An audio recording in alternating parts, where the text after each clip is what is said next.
Sunita Williams বিশ্ববিখ্যাত মহাকাশ যাত্ৰী যিয়ে নাছাৰ হৈ বহুতো অসম্ভৱ যেন লগা কাৰ্য সম্পন্ন কৰিছে।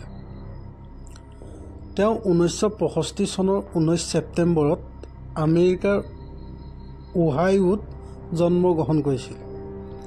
সুনিতা উইলিয়ামছৰ পিতৃ দীপক পাণ্ড্য ভাৰতৰ আহমেদাবাদৰ এজন বৈজ্ঞানিক আছিল আৰু মাতৃ আমেৰিকান আছিল।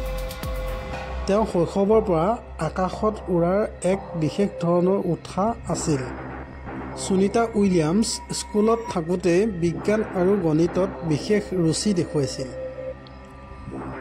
তেওঁ মেছাচুচেটছ ইনষ্টিটিউট অৱ টেকন'লজি চমুকৈ MIT পৰা ফিজিক্স স্নাতক ডিগ্ৰী লাভ কৰে। ইয়াৰ পিছত তেওঁ আমেৰিকান নেভিত যোগ দিয়ে আৰু পাইলট হিচাপে বহু অভিযান সম্পন্ন কৰে।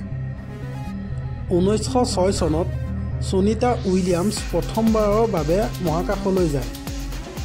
তেওঁ ইণ্টাৰনেশ্যনেল স্পেচ ষ্টেচন চমুকৈ ISSত 195 দিন অতিবাহিত কৰিছিল। ই মহিলাসকলৰ ভিতৰত সেই সময়ত এক নতুন অভিলেখ আছিল। মহাকাশত থাকোঁতে তেওঁ 32 ঘণ্টা 23 মিনিট সময়জোৰে স্পেচৱাক কৰিছিল। এই সময়ত সুনিতাই মহাকাশত যোগাসন কৰিছিল আৰু ভাৰতৰ পতাকা উৰুৱাইছিল। মহাকাশত থকা সময়ত সুনিতা উইলিয়ামছৰ লগত এটা বিশেষ ঘটনা সংঘটিত হৈছিল।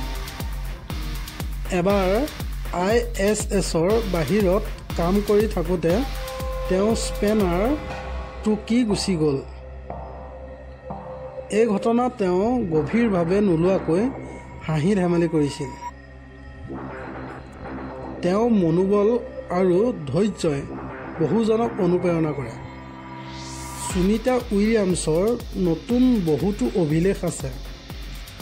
মহাকাশত আটাইতকৈ বেছি সময় অতিবাহিত কৰা মহিলা, প্ৰথম মহিলাগৰাকী ৰূপে মহাকাশত মাৰাথন সম্পন্ন, মহাকাশত 7 বাৰৰ পৰা অধিক স্পেচৱাক কৰা। 2012 চনত তেওঁ দ্বিতীয়বাৰ মহাকাশলৈ গৈছিল। তেওঁক বহুতো বঁটা দিয়া হৈছে যেনে NASA space flight medal, Padma Vibhushan.